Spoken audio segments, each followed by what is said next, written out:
අපි 23ට වෙනකම් බහුවර්ණ අපි සාකච්ඡා කරලා ඉවර කරා. දැන් කතා කරන්න තියෙන්නේ 24 ඉඳන් 30ට වෙනකම් බහුවර්ණ ටික තමයි සාකච්ඡා කරන්න තියෙන්නේ. හරි. මම ඉස්සෙල්ලා කියපු විදිහට දැන් අපි මේ ස්ක්‍රිප්ට් එකක් අනුව නෙමෙයි කරන්නේ. දැන් මේකේ අමතර දේවල් කියලා ජනප්‍රිය වෙන්නේ මේ වගේ දේවල් ඇත්තටම ඒවා ඇත්තටම ප්‍රයෝජනවත්ද කියලා හිතන්නත් පුළුවන්. ඒතකොට අපි යන්නේ අපේ වැඩේ කරන්නනේ අපිට ඕන. අපේ වැඩේ තමයි අපිට තියෙන්නේ. අනිත් එක මම කියවනේ දැන් YouTube හුඟක් ඒවයි තියෙන සමහර ඒවා ස්ක්‍රිප්ට් මොනවා හරි දෙයක් දාලා ඒකත් එක්ක යන ටික. එහෙමත් කළා තව සමහර තියෙන පැය 3න් පැය 4න් accounting සම්පූර්ණයෙන්ම. එහෙම කරන්න පුළුවන්. මම කිව්වේ මේවයි තියෙන අභ්‍යාස කිරීමත් එක්ක තමයි accounting කියන එක ඉගෙන ගන්න තියෙන්නේ වැඩිපුරම දේවල් තියෙන්නේ. ඒ කියන්නේ තමන්ගේ පැත්තෙන් තමයි හුඟක් දේවල් වෙන්න තියෙන්නේ. ඒකට මේවා අලුත් දේවල් අරගෙන තියරි පාවිච්චි කරලා හැමදේම ඇප්ලයි කරනීම තමයි මේ විභාග ගණන් වලින් කරන්නේ.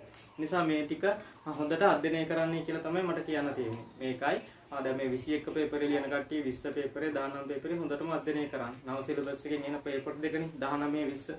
ඒ නිසා මේ දෙක හොඳටම අධ්‍යයනය කරා නම් හොඳ දැනුමක් ගන්න පුළුවන්. අනිත් ඒ පාස් පේපර් හැම එකම වැදගත්. ඒ පාස් පේපර් තියෙනේම වෙනස් කරලා සමහරට දාන්න පුළුවන්. හැබැයි හැම පැත්තම දැනගෙන ඉන්නත් ඕනේ. හැම පැත්තක්ම දැනගෙන තමයි කරන්නත් ඕන. හරි.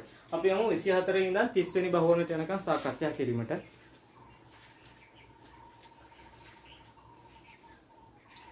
හරි. ගන්නකො 24 වෙනි බහුවර්ණ 24ට මේකේ තියෙනවා 24 25 ප්‍රශ්න වලට පිළිතුරු සැපීමට පහත තොරතුරු භාවිතා කරන්න. අවසන් වර්ෂය සඳහා සීමිත කවිංගා පොදු සමාගමේ තොරතුරු ටිකක් දීලා තියෙනවා. ඒකේ 24 25 බහුවර්ණ ටික.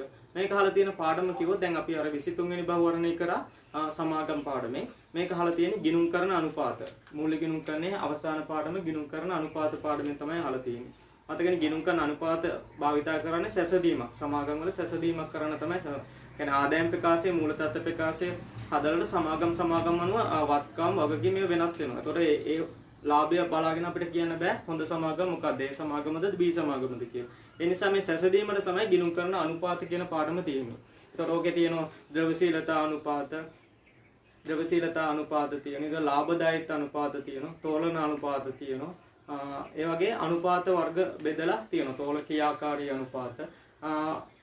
අනුපාත තියෙනවා. ඒ නිසා ඔන්න අනුපාත ටික දැනුම අනුපාත 15ක් විතර තියෙනවා. මේ 15 දැනුම පාවිච්චි කරන්න ඕන. අනිත් එක මේකෙන් ප්‍රධාන ප්‍රශ්නයක් එනවා. ප්‍රධාන ප්‍රශ්නෙත් ඔය අනුපාත වලින් පහක් වගේ අනුපාත දෙවි. ඒ අනුපාත හදන්නත් අනුපාත ටික දැනගෙන ඉන්න ඕන. අනුපාත හදන්නත් දැනගන්න ඕන. සැසදීමක් આવොත් සැසදීම කරන හැටිත් අපි ওই පාඩම් වලදී කතා කරලා තියෙනවා. සැසදීමක් આવොත් ඒ සමාගම B සමාගම අනුපාත දීලා ඒ දෙකෙන් හොඳ සමාගම මොකද්ද? ලාභදායීත්ව අනුපාත දීලා හොඳ සමාගම මොකද්ද? ක්‍රියාකාරී අනුපාත දීලා හොඳ සමාගම මොකද්ද? ද්‍රවශීලතා අනුපාත දීලා හොඳ සමාගම මොකද්ද? තෝලන අනුපාත දීලා හොඳ සමාගම මොකද්ද? අන්න ඒ වගේ සැසදීමක් කරන්නත් මේ පාඩම වැදගත් වෙනවා. හරි. අපි මේ බහුවර්ණ වලට අදාළ ටික අපි කතා කරමු. අනිත් එක මේකෙන් බහුවර්ණ එන්න පුළුවන් ටික නිර්මාණශීලී බහුවර්ණත් එන්න පුළුවන් මේ පාඩමේ. ගිණුම් කරන අනුපාත පාඩමෙන් නිර්මාණශීලී අනුපාත එන්නත් පුළුවන්. හරි. අපි මේකේ යටතේ කතා කරමු මෙන්න මේ කියන බහුවර්ණය. හරි. බලමු 24 වෙනි බහුවර්ණය මොකක්ද දාලා තියෙන්නේ කියලා. මේකේ අහන්නේ සමාගමේ තොග පිරිවැටුම් අනුපාතයයි පොලී ආවරණ අනුපාතය හොයන්නේ කියලා. හරි. අපි ඉස්සෙල්ලාම දැනගන්න ඕන තොග ඒ අනුපාත දීපු ගමන් මොකද්ද තොග පිරිවැටුම් අනුපාතය කොහොමද හොයන්නේ? අපි ඒකේ සූත්‍රය ලියාගමු. තොග පිරිවැටුම් අනුපාතය. තොග පිරිවැටුම් අනුපාතය කොහොමද හොයන්නේ? දාන්න තොග පිරිවැටුම් අනුපාතය හොයන විදිය තමයි විකුණුම් පිරිවැය. විකුණුම් පිරිවැය බෙදෙන සාමාන්‍ය තොගේ. විකුණුම් පිරිවැය බෙදෙන සාමාන්‍ය තොගේ. ඒක ලියා ගන්න ඕනේ ඉස්සෙල්ලා. සාමාන්‍ය තොගේ. විකුණුම් පිරිවැය බෙදීම සාමාන්‍ය තොගේ. අන්නමයි තොග පිරිවැටුම් අනුපාතය හොයන්නේ. විකුණුම් පිරිවැය බෙදෙන සාමාන්‍ය තොගේ. හරි. අපි මේකේ බලමු විකුණුම් පිරිවැය නම් දීලා තියෙනවා. විකුණුම් පිරිවැය කෙලින්ම දීලා තියෙනවා 4200යි කියලා. 4200යි විකුණුම් පිරිවැය. සාමාන්‍ය තොගය කියන්නේ මොකක්ද? සාමාන්‍ය තොගය කියන්නේ ආරම්භක තොගය. මතක තියාගන්න ආරම්භක තොගය එකතු කරන අවසාන තොගය දෙකෙන් බෙදනවා. ආරම්භක තොගයයි අවසාන තොගයයි එකතු කරලා දෙකෙන් බෙදුවට පස්සේ තමයි සාමාන්‍ය තොගය එන්නේ. මේකේ දීලා තියෙනවා 19 4 තොගයයි 20 3 31 තොගයයි. ඒ කියන්නේ ආරම්භක තොගයයි අවසාන තොගයයි. බලන්න ආරම්භක තොගය දීලා තියෙනවා 800ක්. අවසාන තොගය තියෙනවා 600ක්. ඒ දෙක එකතු කරලා දෙකෙන් බෙදන්න. එතකොට එනවා සාමාන්‍ය තොගය. 800ට 600 එකතු කරලා දෙකෙන් බෙදන්න. එතකොට එනවා සාමාන්‍ය තොගයක් එනවද 700ක්. එහෙනම් මෙතන දාගන්න පුළුවන් සාමාන්‍ය තොගය ගන්න 700ක්. සාමාන්‍ය තොගය ගන්න 700ක්. බෙදුවට පස්සේ උත්තරයක් එනවා. උත්තරේ එනවා 6යි. මොන වාර 6යි වාර 6යි. එහෙනම් තොග පිරිවැටුම් අනුපාතය සාමාන්‍ය තොගය ගන්න ආරම්භක තොගයට අවසාන තොගය එකතු කරලා දෙකෙන් බෙදුවට පස්සේ 700ක් එනවා. විකුණුම් පිරිවැය දීලා තියෙනවා. විකුණුම් පිරිවැය සාමාන්‍ය තොගය බෙදුවට පස්සේ වාර 6ක් එනවා. තොග පිරිවැටුම් අනුපාතයේ උත්තරේ එනවා වාර 6ක්. වාර 6ක්. තව එකක් අහලා තියෙනවා පොලි ආවරණ අනුපාතය. ඒක අපු ගම ඒකේ සූත්‍රය ලියාගමු. පොලි ආවරණ අනුපාතය කොහොමද හොයන්නේ කියලා? පොලි ආවරණ අනුපාතය. තොග පිරිවැටුම් අනුපාතය නම් කියන්නේ අපි දන්නු ක්‍රියාකාරී අනුපාතයක්. පොලි ආවරණ අනුපාතය කියන්නේ තෝලන අනුපාතයක්. දිගු කාලින නුගුණත්භාවය තමයි බලන්නේ මේකේ. මේක කෙටි කාලින නුගුණත්භාවය. හරි. පොලි ආවරණ අනුපාතය හොයන විදිහ අපි ලියාගමු. බදු පෙරලාභය. මෙන්න මේකේ මතක තියාගන්න ගන්න බදු පෙරලාභය. බදු පෙරලාභය. බදු පෙර සහ පොලිය පෙරලාභය ගන්නත් පුළුවන්. එකතු කරනවා. ඒ නිසා පොලියත් ඕක ඇතුලේ තිබුණොත් කියලා පොලිය එකතු කරනවා. බෙදනවා පොලිය. ඔන්න ඕක තමයි පොලි ආවරණ අනුපාතය. හැම පාරම ඔන්න ඔය පොලි ආවරණ අනුපාතය එනවා. බදු පෙරලාභය. බදු පෙරලාභයට එකතු කරන පොලිය බෙදන පොලිය. ඔන්නමයි මේ පොලි ආවරණ අනුපාතය හොයන්නේ. හරි. ඉස්සෙල්ලාම එහෙනම් මේක හොයාගන්න එපා. බදු පෙරලාභය බලන්න විකුණුම් තියෙනවා. විකුණුම් වලින් විකුණුම් පිරිවැය අඩු කරාට පස්සේ එනවා දන්න දලලාභය. ඒකේ මෙහෙයුම් වියදම් තියෙනවා, පොලි වියදම් තියෙනවා. ඕනම් පොලි වියදම මේක එකතු කිරීම නැතුව පොලි වියදම නැතුව ගන්නත් පුළුවන්. හැබැයි අපි විකුණුම් වලින් ඉස්සෙල්ලා විකුණුම් පිරිවැය අඩු කරමු. විකුණුම් වලින් විකුණුම් පිරිවැය අඩු කරාම 7000න් 4200 අඩු කරාට පස්සේ 7000න් 4000 දලලාභය එනවා. 7000න් 4200 අඩු කරාට පස්සේ දලලාභය එනවා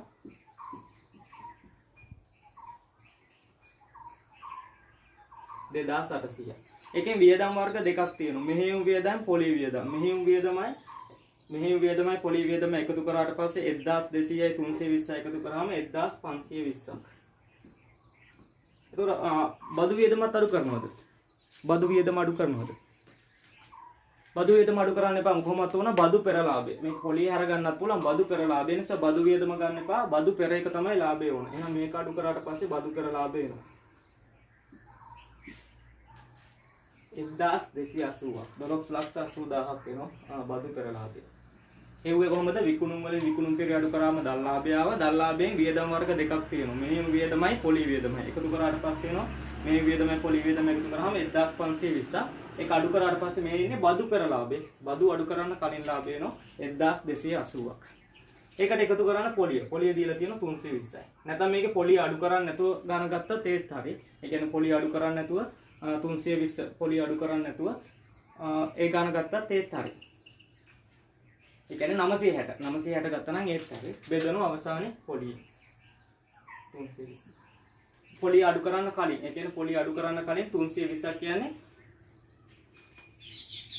1600 ගත්තා නම් ඒත් හරි. 1600 ගත්තා නම් ඒත් හරි. 1600 ගත්තා නම් හරි. පොලිය අඩු කරන්න නැත්නම් ඒකට දලලාභයෙන් අඩු කරන්නේ මෙහෙයුම් වියදම විතරයි. 1200ක් අඩු කරාට පස්සේ 1200ක් අඩු කරාට පස්සේ ඒ ගාන ගත්තා නම් ඒත් හරි. 1200ක් අඩු කරාට පස්සේ 1600 එන්නේ. ඒක ගත්තා නම් ඒත් හරි. හරි. එහෙනම් බදු පෙරලාභය 1280යි පොලිය 320යි බෙදුව පොලිය. බලන්න කීයක් උත්තර එනවද කියලා. මේ දෙක එකතු කරාම එනවා 1600. 1600 බෙදන්න ඕන 320. කීයක් එනවද වාර? වාර කීයක් එනවද? වාර එනවා 5ක්. වාර එනවා 5ක්.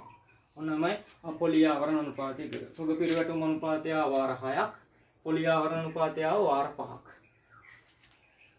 පොලිය ආවරණ අනුපාතය. ඔන්න උත්තරයක් තියෙද බලන්න.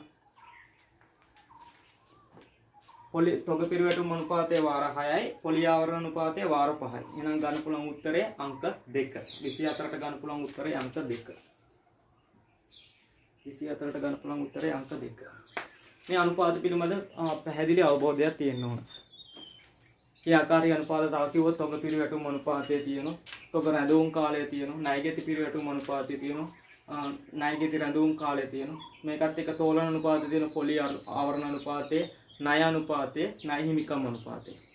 එතන තියෙනවා ආනුපාත ටිකක්. ওই ටික දැනුමක් තියෙනවා.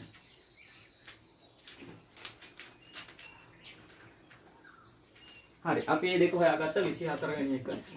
දැන් යනකො 25 වෙනි එක. 25 වෙනි බහුවන්නේ බලන්න අහන අනුපාත දෙක. ඒකෙත් අනුපාත දෙකක් අහන්නේ.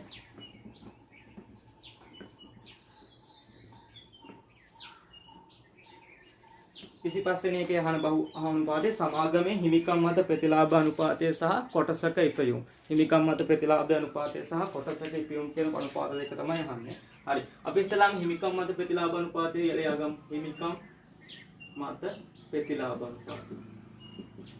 ප්‍රතිලාභ අනුපාතය. මේක හරි සරලයි. උඩට ගන්නේ සුද්ධ ලාභය. ඒ කියන්නේ බදු පසු ලාභය. උන ලියන බදු පසු ලාභය. බදු පසු ලාභය. බදු පසු සුද්ධ ලාභය. අවසාන වර්ෂයේ ලාභය කියන්නේ බදු පසු ලාභය. ඒකට බෙදනවා හිමිකමෙන්. හිමිකමෙන් වැඩි කරන 100. ප්‍රතිශතයක් විතර තමයි ඉන්නේ. වැඩි කිරීම 100. හිමිකම් මත ප්‍රතිලාභ අනුපාතය කියන්නේ බදු පසු සුද්ධ ලාභය. බදු පසු සුද්ධ ලාභය බෙදනවා හිමිකමෙන් වැඩි කරන 100. හරි දැන් මේකෙත් කොහොමද අපි ඉස්සෙල්ලා විදිහටම බදු පසු ලාභය හොයාගන්න එපා. අර තියෙනවා විකුණුම් තියෙනවා. විකුණුම් තියෙනවා 700 7000ක්. ඒකෙන් විකුණුම් පිරිවෙහ අඩු කරාට පස්සේ එනවා දල ලාභය. එතකොට දල ලාභය එනවා 2800ක්. ඒකෙන් මෙහෙයුම් වියදමයි පොලි වියදමයි එකතු කරාට පස්සේ 1520ක් වෙනවා. ඒක අඩු කරාට පස්සේ එනවා බදු පසු ලාභය. අර ඉස්සෙල්ලා ගත්ත විදිහට බදු පසු ලාභය එනවා. 1280ක් මතකනේ ඉස්සෙල්ලා තිබුණා බදු පසු ලාභය ආවා. මේකෙන් තව එකක් අඩු වෙන්න ඕන ආදායම් බදු. බදු පසු ලාභයනේ ඕනේ සුද්ධ ලාභය වර්ෂයේ ලාභයනේ නම් ආදායම් බදු තියෙනවා 400ක්. බදු වියදම තියෙනවා 400ක්. ඒක අඩු කරාට පස්සේ එනවා බදු පසු ලාභය. 8,80,000ක් වෙනවා. 8,80,000. 8,80,000. ඒක කොහෙද තේරුණානේ? විකුණුම් වලින් විකුණුම් පිරිය අඩු කරාම දල ලාභය වෙනවා. වියදම් දෙකක් තියෙනවා. මේ වියදමයි පොලි වියදමයි දෙකේ 1520ක් අඩු කරාට පස්සේ බදු පසු ලාභය වෙනවා. ඒකෙන් ආදායම් බදු අඩු කරාට පස්සේ මේකට කියනවා බදු පසු ලාභය කියන්නත් පුළුවන්. නැත්නම් මේකට කියන්න පුළුවන් වර්ෂයේ ලාභය කියන්නත් පුළුවන්. වර්ෂයේ ලාභය. වර්ෂයේ ලාභය. බදු පසු ලාභය. අපි ඉස්සෙල්ලා පොලි ආවරණ අනුපාතයට ගත්තේ බදු පෙර ලාභය. දැන් මේකේ ගන්න බදු පසු ලාභය. ඊළඟට හිමිකම. හිමිකම කියන එක බලන්න දීලා තියෙද කියන ව්‍යාපාර හිමිකම දීලා තියෙනවා. හිමිකම දීලා තියෙනවා. ගානේ අවසාන ඡේදයේ තියෙන නිකුත් කර සාමාන්‍ය කොටස් ලක්ෂ 4ක් වූ අතර මෙදිනට ව්‍යාපාර හිමිකම 44 ලක්ෂය. 4400. වැඩි කිරීම 100. ඔන්න ඔක තුලනය කළා උත්තරය ගන්න පුළුවන්.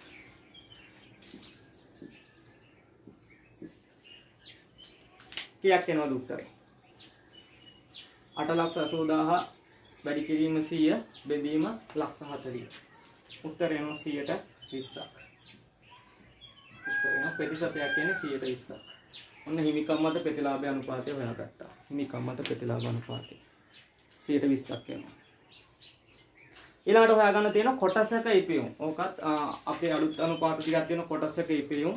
කොටසක ලාභාංශ කියලා අනුපාත. මේ තියෙන හිමිකම් මත ප්‍රතිලාභ අනුපාත කියන්නේ ලාභදායක අනුපාත ටිකක්. ලාභදායක අනුපාත මතක් කරොත් එක එනවා දල ලාභ අනුපාතය, සුද්ධ ලාභ අනුපාතය, හිමිකම් මත ප්‍රතිලාභ අනුපාතය, මුළුවත්කම් මත ප්‍රතිලාභ අනුපාතය. මොහොත අනුපාත හතරක් කතා කරනවා. මේකේ අමතරව දීලා නැති අනුපාත දෙකක් තියෙනවා. ද්‍රව්‍යශීලතා අනුපාත, ජංගම අනුපාතය, සෙනික අනුපාතය. අන්න එහෙම දෙකක් තියෙනවා. ජංගම අනුපාතය, සෙනික අනුපාතය. ඒක තමයි ද්‍රව්‍යශීලතා අනුපාතය.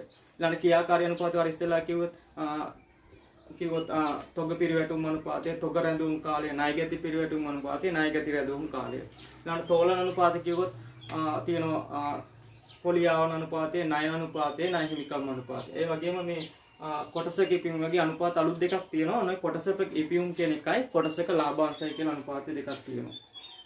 කොටසක ඉපයුම් සහ කොටසක ලාභාංශ. හරි. දෙවෙනි එකේ අහන්නේ කොටසක ඉපයුම්.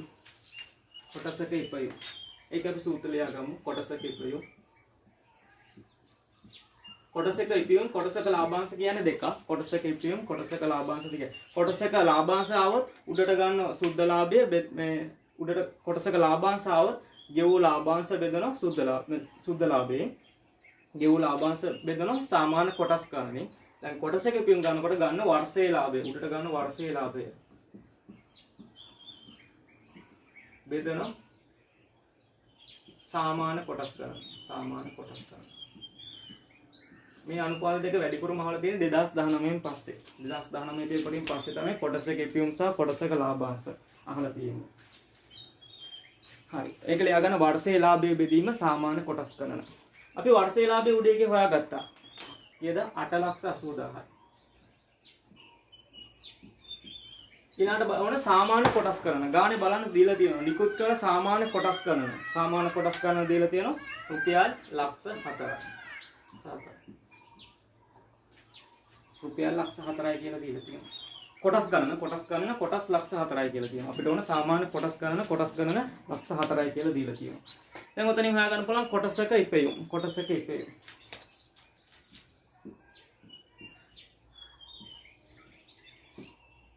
2.2ක් රුපියල් 2.2ක් වෙනවා. එක කොටසකට ඉපෙයුම් ගාන රුපියල් 2.2ක් වෙනවා. රුපියල් 2.2ක් වෙනවා. 2.720 විතර ගන්න පුළුවන්. 2.720ට ගන්න පුළුවන්. හරි. කොටසක ලාභාංශ දුන්නොත් උඩට ගන්න ගෙවූ ලාභාංශ බෙදීම සාමාන්‍ය කොටස් කරනවා. කොටසක ඉතින් ඔය අලුත් අනුපාතයක් ඔය දෙක හොඳට බලා ගන්න. මොකද ඔය අනුපාත දෙකෙන් 2019 ඉඳන් වැඩිපුර බහුව යනවා. කොටසක ඉතින් සහ කොටසක ලාභාංශ. හරි බලන්න නම් මේක ගන්න පුළුවන් උත්තරේ හිමිකම් මත ප්‍රතිලාභ අනුපාතයේ 20ක් ඇවිල්ලා තියෙනවා.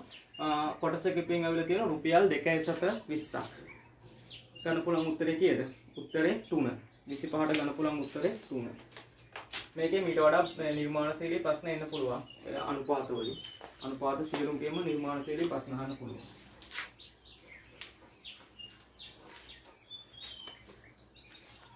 කොටසක ඉතින්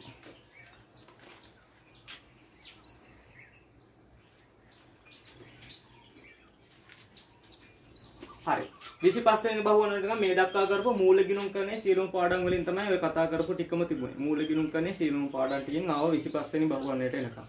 පිළිවෙලට ආවේ බලන්න ගිණුම් කරන හැඳින්වීම ඉඳන් හවුල් ව්‍යාපාර සමාගම් පිළිවෙලට ඔක්කොම ටික ආවා. 25 වෙනි බහුවනට ඉඳන්. හරි. ඊළඟ බහුවන ටික 26 ඉඳන් 30 වෙනි බහුවනට තියෙන්නේ කලමනාකරන ගිණුම් කරන පාඩම් ටික. අතේනේ කලමනාකරන ගිණුම් කරන පාඩම් පිළිවෙල හැඳින්වීම කියලා එකක් තියෙනවා. කලමනාකරන ගිණුම් කරන හැඳින්වීම ඊළඟට ද්‍රව්‍ය ගිණුම්කරණය, ශ්‍රම ගිණුම්කරණය, පොදුකාර පිරිවැය, ආන්තික පිරිවැය, ආයෝජන ඇති. මොන ඔය පාඩම් ටිකෙන් තමයි ඊළඟ බහුවන 5 ඇවිල්ලා තියෙන්නේ. හරි. අපි ඊළඟට ගමු 26 වෙනි බහුවන. 26 වෙනි බහුවන. මම ඔය සිලබස් එකේ කරපු වීඩියෝ එකක් දාලා ඇති. ඒකේ බලන්න බහුවර්ණය නැහැටි සාමාන්‍යයෙන් කියලා ඇති. හරි. 26 වෙනි බහුවනේ තියෙන්නේ පිරිවැය හැඳින්වීම. කලමනාකරන ගිණුම්කරණයේ පළවෙනි පාඩම පිරිවැය හැඳින්වීම. කලමනාකරන ගිණුම්කරණයේ හැඳින්වීම පාඩමෙන් තමයි අහලා තියෙන්නේ. පහත තොරතුරු සමාගමක් නිෂ්පාදනය කරන භාණ්ඩයකට අදාළ වේ. මේකේ අහන්නේ නිෂ්පාදන පිරිවැයයි මුළු විචල්්‍ය පිරිවැයයි. මම ওই කලමනාකරන පළවෙනි පාඩමේ ප්‍රධාන වශයෙන් පිරිවැය වර්ග දෙකක් කතා කරලා තියෙනවා. පිරිවැය. එකක් හඳුනා ගන්න පුළුවන්. ඔය අපි කතා කරපු පිරිවැය එකක් වර්ගයක් විදිහට හඳුනා ගන්න පුළුවන්. පිරිවැය බෙදන්න පුළුවන්. පාතමික පිරිවැය මුළු පිරිවැය හදා ගන්න පුළුවන් විදිහක් තමයි පාතමික පිරිවැයට නිෂ්පාදන පොදුකාර පිරිවැය එකතු කළා නිෂ්පාදන නොවන පොදුකාර පිරිවැය එකතු කළා. ඒක විදියක්. පාතමික පිරිවැයට නිෂ්පාදන පොදුකාර පිරිවැය නිෂ්පාදන නොවන පොදුකාර පිරිවැය එකතු කළා. අනිත් පිරිවැය ගන්න පුළුවන් විදිය තමයි විචල්්‍ය පිරිවැය ස්ථාවර පිරිවැය එකතු කළා. ඒක විදියක්. දැන් මේක හොයන්න පුළුවන් පාතමික පිරිවැයට නිෂ්පාදන පොදුකාරය නිෂ්පාදන නොවන පොදුකාර පිරිවැය එකතු කළා. ඒක විදියක්. අනිත් එක මේක හොයන්න පුළුවන් ස්ථාවරයි විචල්්‍යයි. මේ දෙකෙන් එකම උත්තරය එන්නේ. හැබැයි ආකාර දෙකක්. පිරිවැය වර්ග දෙකක් ඔය තියෙන්නේ. පාතමික පිරිවැය නිෂ්පාදන පොදුකාර පිරිවැය නිෂ්පාදන නොවන පොදුකාර පිරිවැය කියන්නේ එක විදියක්. අනිත් එක ස්ථාවර විචල්්‍ය කියන්නේ එක විදියක්. මේකේ තියෙන්නේ සාමාන්‍යයෙන් කියනවා දැන් මේක මම කිව්වොත් පැහැදිලි කිරීමක් කළොත් පාතමික පිරිවැය කියන්නේ භාණ්ඩයක් හදන්න අත්‍යවශ්‍ය දේවල්. අත්‍යවශ්‍යම දේවල්. උදාහරණයක් ගත්තොත් වඩු කර්මාන්තශාලාවක අත්‍යවශ්‍යම දේ තමයි වඩු කියන්නේ ලී බඩු හදන්න අත්‍යවශ්‍ය දේ තමයි ලී. ලී කියන්නේ සිජු ද්‍රව්‍යයක්. ඊළඟට වඩු කාර්මිකය අනිවාර්යම ඕන. ඒක සිජු සමයක්. ඔන්න සිජු ද්‍රව්‍ය සිජු සමය සිජු වෙනත් එකතු වුණාම තමයි පාතමික පිරිවැය හැදෙන්නේ. ඊළඟට තව තියෙනවා නිෂ්පාදන පොදුකාර පිරිවැය කියන්නේ අත්‍යවශ්‍ය නැහැ. හැබැයි නිෂ්පාදනයට අදාළ අනිකුත් වියදම්. උදාහරණයක් කිව්වොත් කර්මාන්තශාලාවේ කුලිය, විදුලිය, වක්‍ර වැටුප්, සුපරීක්ෂක වේතන ඔන්න ඒ වගේව තමයි නිෂ්පාදන පොදුකාර පිරිවැයට ඇති වෙන්නේ. නිෂ්පාදන නොවන පොදුකාර පිරිවැය කියන්නේ අත්‍යවශ්‍යත් නැහැ. හැබැයි නිෂ්පාදනයට අදාළත් නැති දේවල්. මූල්‍ය වියදම්, පරිපාලන වියදම්, බෙදා හැරීමේ වියදම් ඔන්න ඔය ටික තමයි එක විදියක් පිරිවැය හොයාගන්න පුළුවන්. අනිත් විදිය කියලා ඇති මං ස්ථාවර විචල්්‍ය කියලා බෙදලා. ස්ථාවර කියන්නේ වෙනස් වෙන්නේ නැති. භාණ්ඩයේ සමග වෙනස් වෙන්නේ නැති වියදම් තමයි ස්ථාවර පිරිවැය. ඔය ආර්ථික විද්‍යාවෙන් කතා කරන ස්ථාවර පිරිවැය. උදාහරණයක් විදිහට ගත්තොත් කර්මාන්තශාලාවේ කුලිය වෙනස් වෙන්නේ නැහැ නේ. කර්මාන්තශාලා කුලිය හැදුවත් නැතත් භාණ්ඩේ හැදුවත් නැතත් එකම ගාණක් තියෙන ස්ථාවර පිරිවැයක්. ඊට පස්සේ යන්ත්‍රසය වගේව ඊට පස්සේ වැටුප් ගෙවනවා නම් මාසිකට ගාණක් අන්න ඒවා ස්ථාවර පිරිවැය. විචල්්‍ය කියන්නේ භාණ්ඩ ගාණ අනුව වෙනස් වෙන වියදම්. උදාහරණයක් ගන්න පුළුවන් ප්‍රධාන එක තමයි අමුද්‍රව්‍ය හදන භාණ්ඩ ගාණ අනුව වෙනස් වෙනවා. ඊළඟට භාණ්ඩ ගාන අනුව ගෙවුණු දැන් පුටුවක් ඇදුවොත් පුටු හදන ගාන අනුව වඩු කාර්මයට ගෙවුවොත් ඒ කියන්නේ භාණ්ඩය අනුව නිෂ්පාදනය අනුව වෙනස් වෙන ශ්‍රමය අන්න ඒවත් විචල්්‍ය පිරිය විදිහට ගන්න පුළුවන්. ඒ විදිහට භාණ්ඩය සමග වෙනස් වෙන ඒවා තමයි විචල්්‍ය ස්ථාවර කියන වෙනස් වෙන්නේ නැහැ. මේකම ආකාර දෙකට තමයි අපිට පිරිය ගන්න පුළුවන්. ඔය පාඩමේ ප්‍රධාන වශයෙන් කතා කරන්නේ ඔන්න ඔය දෙක. ඔය දෙකෙන් තමයි ඉන්න පුළුවන් බහුවර්ණාවත් එන්නේ. හරි අපි මේ බහුවර්ණට යමු. මේකේ අහන්නේ ඉස්සෙල්ලාම නිෂ්පාදන පිරිවැය. නිෂ්පාදන පිරිවැය අහන්නේ. හරි පොඩ්ඩක් බලගන්න. නිෂ්පාදන පිරිවැය. සිජු පිරිවැය කියන්නේ සාමාන්‍යයෙන් ගන්න පුළුවන් ප්‍රාථමික පිරිවැය විදිහටම. හරි මේකේ සිජු පිරිවැය කියලා තමයි දීලා තියෙන්නේ. ප්‍රාථමික පිරිවැය. අපි බලමු සිජු පිරිවැයට. සිජු පිරිවැය. එකට එකතු කරන මුළු පිරිවැය හැදෙන්නේ නිෂ්පාදන පොදුකාරය. නිෂ්පාදන පොදුකාරය. ඒකට එකතු කරන තව එකක් නිෂ්පාදන නොවන පොදුකාරය. ඔන්න ඔය තුන තමයි මුළු පිරිවැය හැදෙන්නේ. මුළු පිරිවැය. ඔකත් එක්කම තව කියන්න පුළුවන් සිජු පිරිවැය නිෂ්පාදන පොදුකාර පිරිවැය. මේ දෙකෙන් හැදෙන්නේ නිෂ්පාදන පිරිවැය. නිෂ්පාදන පිරිවැය කියලා කියන්නත් පුළුවන්. මේ දෙකෙන් හැදෙන්නේ නිෂ්පාදන පිරිවැය. මෙන්න මේ දෙකෙන් තමයි නිෂ්පාදන පිරිවැය හැදෙන්නේ. නිෂ්පාදන පිරිවැය. හරි මුළු පිරිවැය හැදෙන විදිය ගන්නෝනේ සිජු පිරිවැයට නිෂ්පාදන පොදුකාර පිරිවැය එකතු වුණා නිෂ්පාදන නොවන පොදුකාර පිරිවැය එකතු වුණා. හරි අපි මේක ආදේශ කරමු. මුළු පිරිවැය දීලා තියෙනවා. මුලින්ම දීලා තියෙන මුළු පිරිවැය 250යි. ඒක හරි. උත්තරේ 250. ඊළඟ දීලා තියෙන සිජු පිරිවැය 60යි. සිජු පිරිවැය කියන්නේ ප්‍රාථමික පිරිවැයම 60යි. ඊළඟ දීලා තියෙනවා නිෂ්පාදන නොවන පොදුකාර පිරිවැය. අන්න නිෂ්පාදන නොවන පොදුකාර පිරිවැය දීලා තියෙන මේක දීලා තියෙනවා නිෂ්පාදන නොවන පොදුකාර පිරිවැය දීලා තියෙනවා 100යි. හැබැයි නිෂ්පාදන පොදුකාරය දීලා නැහැ. ඒකට කොටුවක් දාගමු. නිෂ්පාදන පොදුකාරය දීලා නැහැ. හරි. ඔන්න ඕක තමයි ඔක ඔන්න පළවෙනි එකේ නිෂ්පාදන පිරිවැය හදනකොට ඔන්න ඔය විදිහට එකෙන් තමයි ගන්න තියෙන්නේ. බලන්න.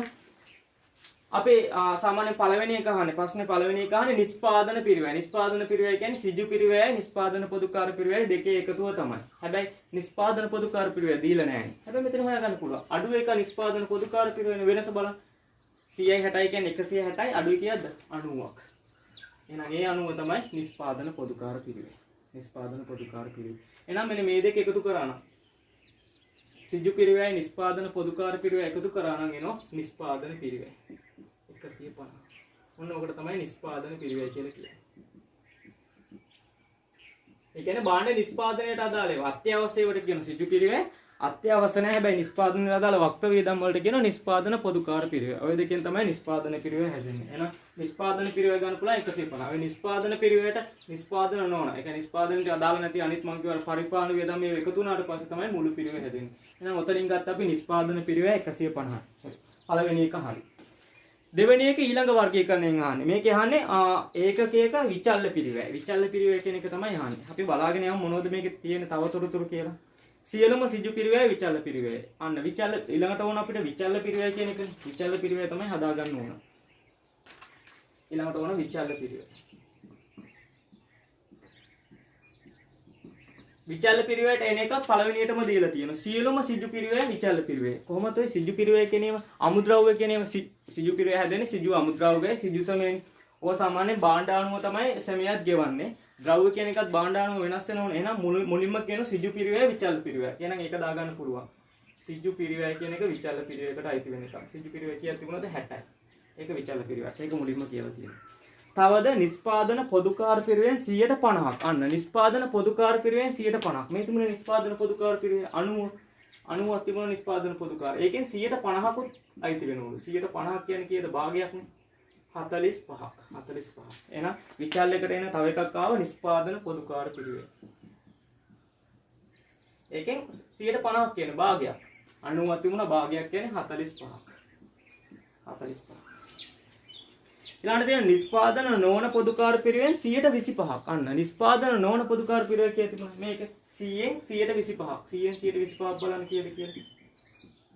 ඒ කියන්නේ 25000. අන්න එකෙන් 25000ක් අයිති වෙනවලු අවිචල්්‍ය පිරිවෙට. එහෙනම් තව එකක් දාගන්න පුළුවන් නිෂ්පාදන නොවන පොදුකාර පිරිවෙන් 125ක්. 100න් 125ක් කියන්නේ 25ක්. ඔන්න ඔය ටිකල විචල්්‍ය පිරිවෙන් කියලා කියන්නේ. එහෙනම් සිජු පිරිවැය සම්පූර්ණ විචල්්‍ය පිරිවැයක්. නිෂ්පාදන පොදුකාර පිරිවෙන් 150යි. ඒ කියන්නේ භාගයක්. නිෂ්පාදන නොවන පොදුකාර පිරිවෙන් 125ක්. මේක සම්පූර්ණයෙන්ම විචල්‍යයිලු මේකෙන් 50%යිලු මේකෙන් 25%යිලු. එහෙනම් ඔය ටික එකතු කරා නම් හරි විචල්‍ය පිරිය හදා ගන්න පුළුවන්.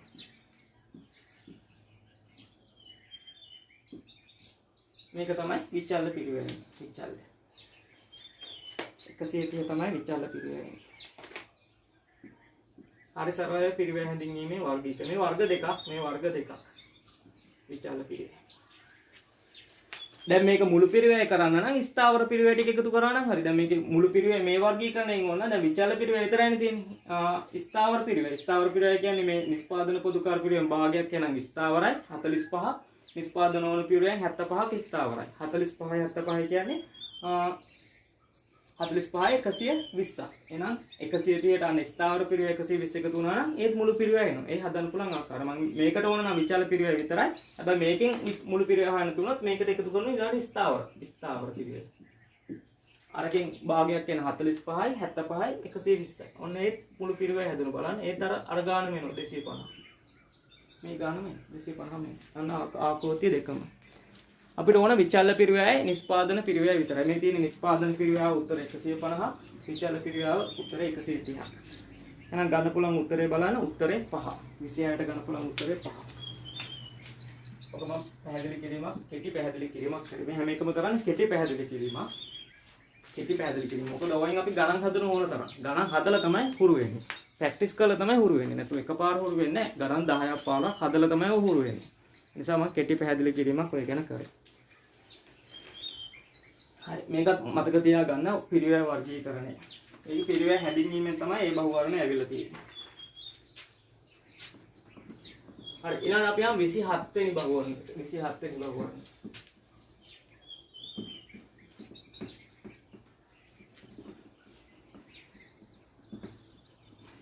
බලන්න පොඩ්ඩක් කියව ගන්නකො 27 වෙනි බහුවර්ණ. හරි 27 වෙනි බහුවර්ණේ 27 වෙනි එක 27 වෙනි බහුවර්ණය බලන්න 27 තියෙන්නේ 27 28 ප්‍රශ්න දෙකකට පිළිතුරු සැපීමට පහත තොරතුරු භාවිතා කරන්න සමාගමක එකලස් සහ නිමු ලෙස නිෂ්පාදන පිරිවැය මධ්‍යස්ථාන දෙකක් ඇත පහත තොරතුරු පිරිවැය මධ්‍යස්ථානට අදාළ වේ. මේ ගාන දැක්ක ගමන් මට තේරෙනවා මේ අහලා තියෙන්නේ පොදුකාර පිරිවැය කියන පාඩමේ. කළමනාකරන ගිණුම් ගන්නේ පොදුකාර පිරිවැය කියන පාඩමේ. පොදුකාර පිරිවැය කියන පාඩමේ ප්‍රධාන ප්‍රශ්නයක් දෙවෙනි කොටසේ තියෙනවා. ප්‍රධාන ප්‍රශ්නයක් දෙවෙනි කොටසේ තියෙන දෙවෙනි ප්‍රශ්නේ. දෙවෙනි ප්‍රශ්නේ අනිවාර්යයි. තෝරගන්න නෙවෙයි තෝරගන්නේ අනිවාර්ය ප්‍රශ්නයකට මේකත් එනවා. අනිත් එක බහුවර්ණ දෙක තුනකුත් එන්න පුළුවන්. මේ එකෙන් තමයි මේ ඇවිල්ලා තියෙන්නේ. හරි. මේකේ අහන ප්‍රශ්න නිවැරදි කළ පසු නිමුම් පිරිවැය මධ්‍යස්ථානයේ බෙදා හරි. මේකේ මොකක් හරි වැරදීමක් වෙලා තියෙනවා. පොඩ්ඩක් ගාන කියවගෙන යන්න. ඉස්සෙල්ලාම බලන්න පිරිවැය මධ්‍යස්ථාන දෙකක් තියෙනවා. එකලස් නිමුම් කියලා. එහෙනම් අපි ඒක ඉස්සෙල්ලා අල්ලගමු. මධ්‍යස්ථාන දෙකක් තියෙනවා. එකලස් නිමුම්. මධ්‍යස්ථාන දෙකක් තියෙනවා. පහළ තියෙන ඡේදයේ පහත පොදුකාර පිරිවැය අන්තර්ගහන අනුපාත ගණනය කිරීම පහසුව පහත වැරදි අනාවරණය වේ. ඒ කියන්නේ මේ ඔක්කොම ගණනය කළා ඉවරයි. ගණනය කරාට පස්සේ වැරදි දෙකක් අහුවෙලා තියෙනවා. වැරදි දෙක අහුවෙලා තියෙන ගණනය කරලා ඉවර වුණාට පස්සේ. හරි. එහෙනම් ওই වැරදි දෙක හදන්න කලින් අපි ඕක තිබුණු ගණන් දෙක, ඒ කියන්නේ පොදුකාර පිරිවැය තිබුණු ගණන් දෙක අල්ලගන්න එපා. ඒ දෙකනේ වැරදි හදන්න ඕන. එහෙනම් පොදුකාර පිරිවැය තිබුණු ගණන් දෙක අල්ලගමු. දීලා දෙනවා බලන්න නිෂ්පාදන පොදුකාර පිරිවැය එකලස් නිමුම් එකේ. නිෂ්පාදන පොදුකාර පිරිවැය පැවති ගණන් දෙක දීලා තියෙද? දීලා නැහැ. ඒක කොහොමද හොයන්නේ? හැබැයි මෙතන ගන්න එක දෙයක් තියෙනවා.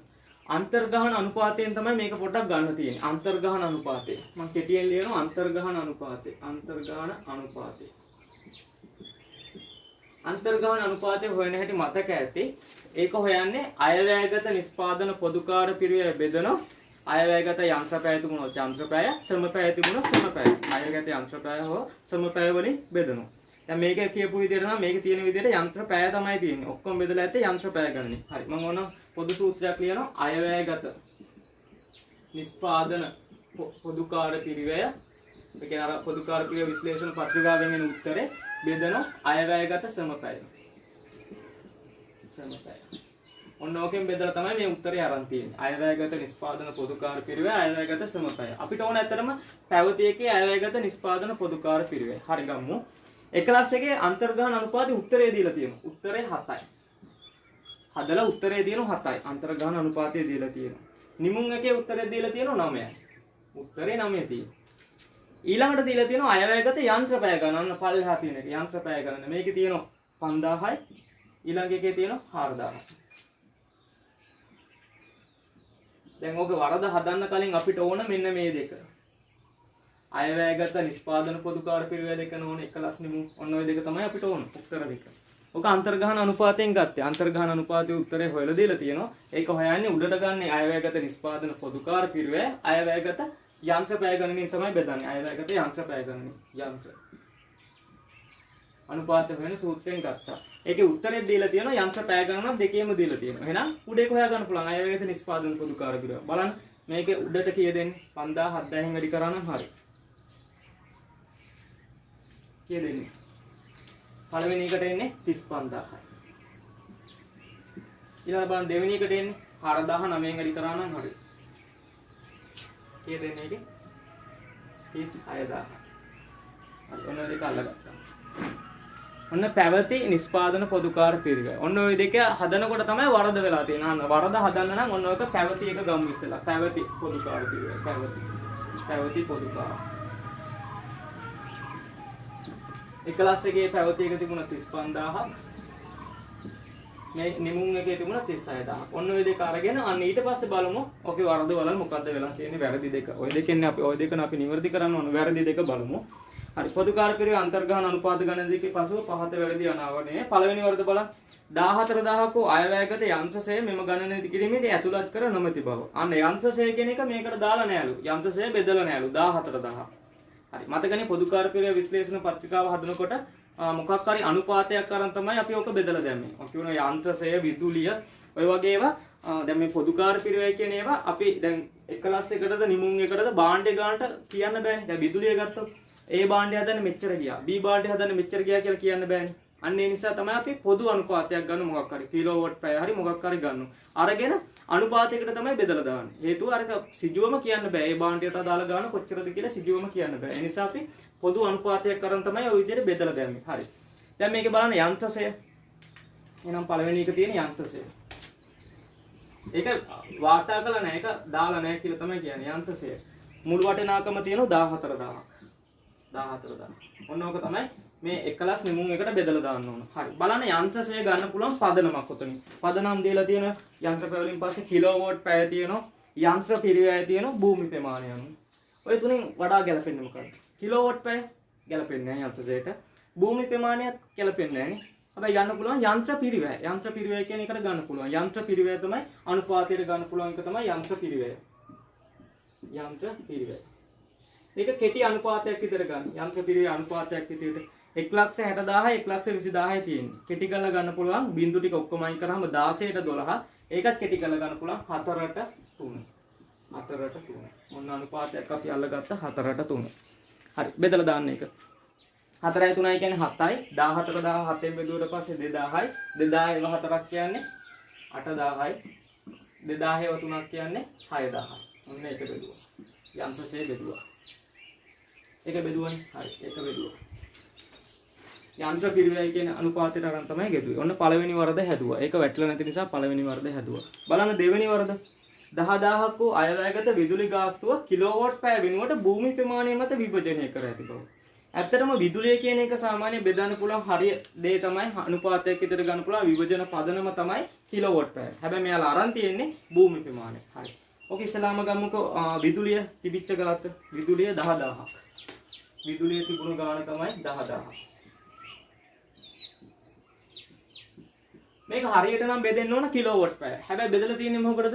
බෙදලා තියෙන්නේ කිලෝවොට් පැය නෙවෙයි මොකටද බෙදලා තියෙන්නේ? භූමි ප්‍රමාණය අනුව. ඉස්සෙල්ලාම කරන්න ඕන මේක බෙදලානේ තියෙන්නේ. බෙදලා තියෙන භූමි ප්‍රමාණය අනුව. ඔය බෙදලා තියෙන එක අයින් කරමු. ඒක වැරදිනේ. ඒක අයින් කරමු. බලන්න භූමි ප්‍රමාණය තියෙන භූමි ප්‍රමාණයටනේ බෙදලා තියෙන්නේ. භූමි ප්‍රමාණය අනුපාතයක් විදිහට ගන්න. භූමි ප්‍රමාණය. බලන්න ඒක දීලා තියෙනවා. භූමි ප්‍රමාණය වර්ග මීටර. අනුපාතයක් විදිහට කෙටි කරලා ගන්න පුළුවන් බිඳු ටික අඩු කරාට පස්සේ 6ට 4 නේ. ඒකම ගන්න 6ට 4. ඔක වැරදි එක. 6ට 4 එකතු කරාම 10යි 10 10න් බෙදුවට පස්සේ 10යි 10 6ක් කියන්නේ 6000යි. හැබැයි මේක වැරදි එකනේ. ඒ නිසා මේක අයින් කරන්න ඕන. 6 10 අයින් කරා 10 4ක් කියන්නේ 4000යි. ඔන්න වැරදි එක අයින් කරා. භූමි ප්‍රමාණයක වැරදි එක අයින් කරනවා කියලා පෙන්නන වරහන් කරා. ඊළඟට හරියකට බෙදන්න ඕන. හරිය එක තමයි කිලෝවොට් පැය. එහෙනම් ඒකේ විභජන පදනම ගන්න කිලෝවොට් පැය. කිලෝවොට් පැය.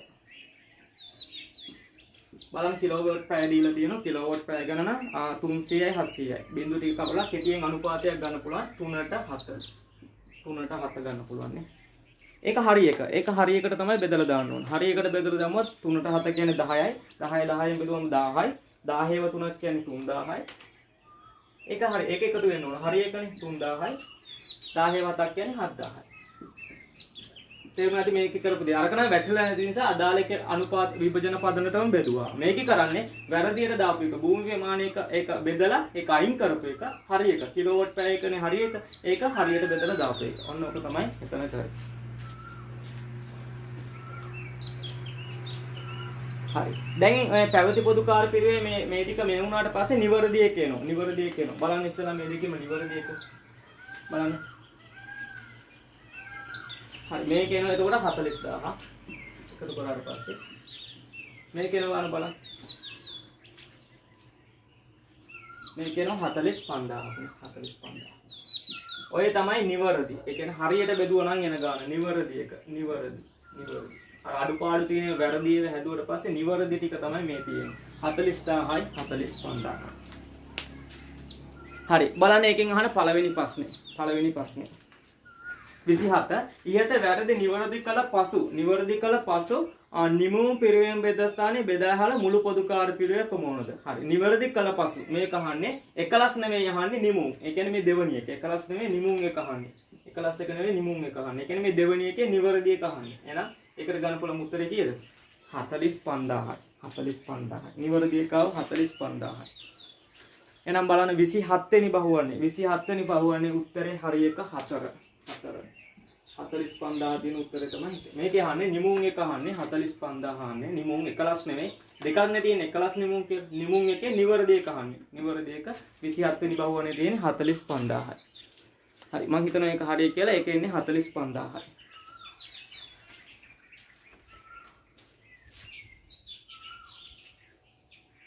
28 බලන්න 28 අහන්නේ මොකද්ද කියලා 28 ඉහත වැරදි නිවැරදි කළ පසු එකලස් පිරිවෙන මධ්‍යස්ථාන මේක සංශෝධිත පොදුකාර පිරිවෙන අන්තර්ගහන අනුපාතය මේක නිවැරදි පොදුකාර පිරිවෙන යන්නේ අන්තර්ගහන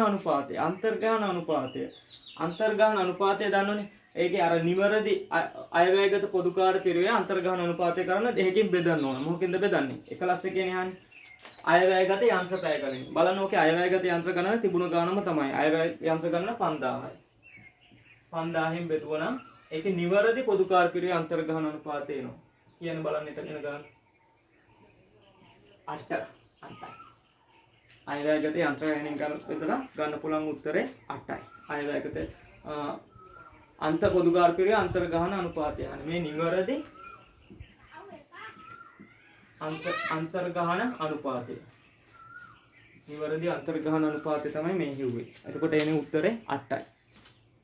එහෙනම් ඒක ගන්න පුළුවන්. 29 වෙනි 28 වෙනි ප්‍රශ්නෙට ගන්න පුළුවන් උත්තරේ 8 තියෙන්නේ.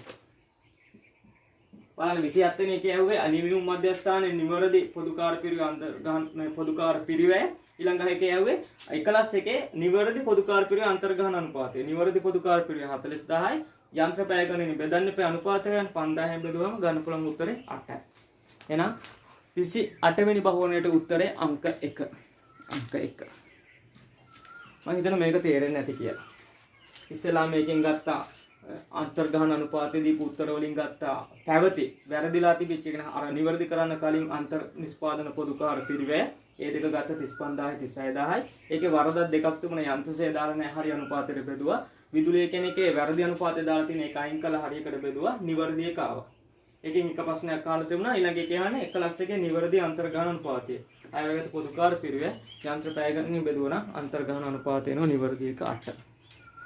එහෙනම් 27ට එන්නේ උත්තරේ 4 28ට එන්නේ උත්තරේ අංක 1.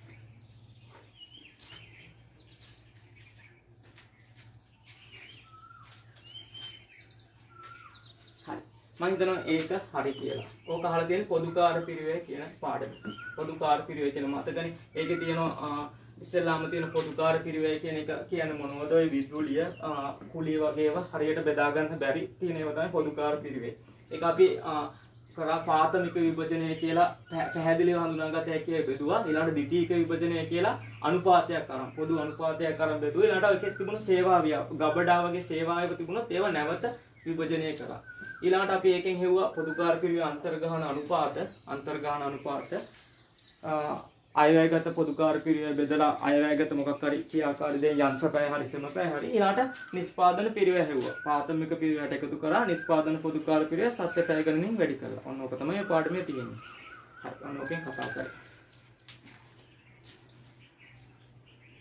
ඊළඟට අපි කතා කරනවා 29 වෙනි බහුවර්ණය. 29. බලන්න 29 පිරිවේ ලාභ පරිමාව විශ්ලේෂණය සම්බන්ධයෙන් පහත කුමන ප්‍රකාශ නිවැරදි වේද? මේක ඇවිල්ලා තියෙන්නේ ආන්තික පිරිවේ කියන පාඩමේ. ආන්තික පිරිවේ කියන පාඩමේ තමයි කළමනාකරණ ගිණුම් කරන්න ඇවිල්ලා තියෙන්නේ. කියන්නේ සමච්ඡේද ලක්ෂය තියෙන පාඩම. සමච්ඡේද ලක්ෂය කියනකොට සමච්ඡේද ලක්ෂය තියෙන්නේ.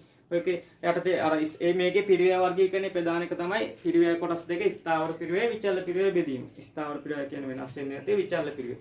ඒකත් එක්ක අපි හොයනවා සමච්ඡේද ලක්ෂය, සමච්ඡේද වටිනාකම, දායකය ඊළඟට දායකය හොයනවා ආරක්ෂිත ආන්තිකය ලාභය හොයනවා අපේක්ෂිත ලාභය සඳහා විකිණු යුතු ඒක ගණන ඔන්න වගේ සූත්‍රයකුත් අපි ඔය ගානේ හොයනවා. ඔක හරි සරල.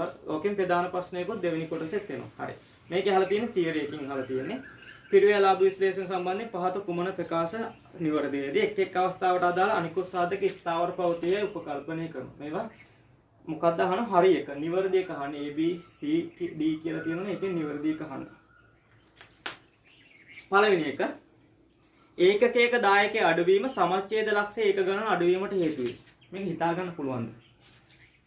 මේක සමහර කෙනෙක්ට දැක්ක ගමන් මේක මොකද්ද මේකේ ඇත්තට අඩු වෙනවද වැඩි වෙනවද හිතා ගන්න බෑ. මම ඒකට සරල උපක්‍රමයක් කියනනම් පොඩ්ඩක් ආදේශ කිරීමක්. මම ඒක පොඩ්ඩක් කියන්න කරන විදිහ. දැන් කොහොමද දන්නවනේ සමච්ඡේද ලක්ෂය හොයන විදිය? සමච්ඡේද ලක්ෂය මම ඒක අපව කිව්ව සමච්ඡේද ලක්ෂය B කෙටියෙන් කිව්වොත් BEP ඒකක. හොයන විදිය හොයන්නේ ස්ථාවර පිරිවය. උඩට ගන්න ස්ථාවර පිරිවය බෙදන දායකය. ඔන්න ඕකනේ සමච්ඡේද ලක්ෂය හොයන්නේ. දායකය. දායකය හොයන හැටි දන්නවනේ. ඒකකයක විකුණුම් මිල විචල්්‍ය පිරිවය අඩු කරලා තමයි කොහොම හොයන්නේ. හරි. මම නිකන් සරල ගාණක් නිකන් ආදේශ කිරීම ගාණක් ගන්නවා. ආදේශ කරලා ගන්නවා. අපි ස්ථාවර පිරිවය කියලා හිතමු 10000යි කියලා. ස්ථාවර පිරිවය නිකන් කෙටියෙන් මම හිතා ගන්නවා 10000යි කියලා. දායකය කියලා මම හිතලා නිකන් හිතලා ගාණක් ගන්නවා. දායකය කියන එක මම හිතලා ගාණක් ගන්නවා 100යි කියලා. දායකය 100යි කියලා ගන්න. හරි. බලන්න උත්තරේ කීයක් එනවද කියලා. දායකය 100යි කියලා ගමු. දායකය 1000යි කියලා ගමු. 10000 1000න් බෙදුවට පස්සේ කීයද එන්නේ? සමච්ඡේද ලක්ෂය එනවා ඒකක 10යි. ඔන්න ඔකෙන් පොඩ්ඩක් බලන්න. මේකේ ඒ අහන්නේ ඒකකයක දායකයේ අඩුවීම සමච්ඡේද ලක්ෂය ඒකක ගණන අඩුවීමට හේතු වේ. ඒකකයක දායකයේ අඩුවීම. බලමු එහෙම වෙනවද කියලා. තියෙන දායකයනේ අඩු කරන්නේ කියලා. සමච්ඡේද ලක්ෂය අපි නිකන් ආදේශ කරපු ගානේ තියෙන ගානම තියෙන ගමු 1000යි 10000යි. මේක කියන්නේ සමච්ඡේද ලක්ෂය අඩුවීම. මේ දායකයේ අඩුවීම. එහෙනම් අපි දායකයේ තිබුණේ 1000නේ අඩු කර ගානක් ගමු. 500 ගමු. 500 කට. බලන්න කීය දෙන ගාන කියලා. 50ක්. මොකද උනේ? අන්න එතනින් පේනවා. අන්න ඔය ආදේශ කිරීම එකෙන් පේනවා. ඒකකයේ දායක අඩුවීම සමච්ඡේද ලක්ෂ ඒක ගන්න අඩුවීමට හේතු වේ. අඩුද වෙලා තියෙන්නේ? නෑ, වැඩි වෙලා. එහෙනම් ඒක తీරනවා. ඔය ආදේශ කරලා ගත්තේ මේ ඕන ගානක් ආදේශ කරගන්න.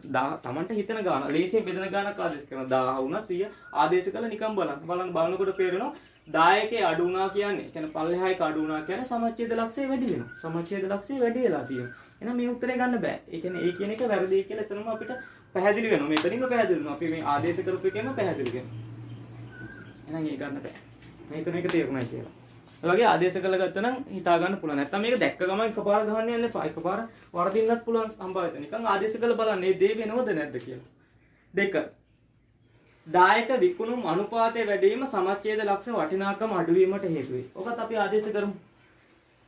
මේ සමච්ඡේද මම මේක මකනවා. සමච්ඡේද වටිනාකම ගන්න පුළුවන් විදියක්. සමච්ඡේද ඒකකනේ මේ ආවේ. BEP වටිනාකම ගන්න පුළුවන් සූත්‍රයක් තමයි අපි කරා වටිනාකම ගන්න පුළුවන්.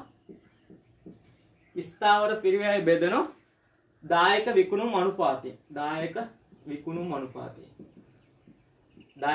අනුපාතය හොයන හැටි මම කියලා තේ විකුණුම් බෙදන දායකයෙන් වැඩි කරන 100. මොන ඔහොමනේ අපි නිකන් ආදේශ කරලා බලමු.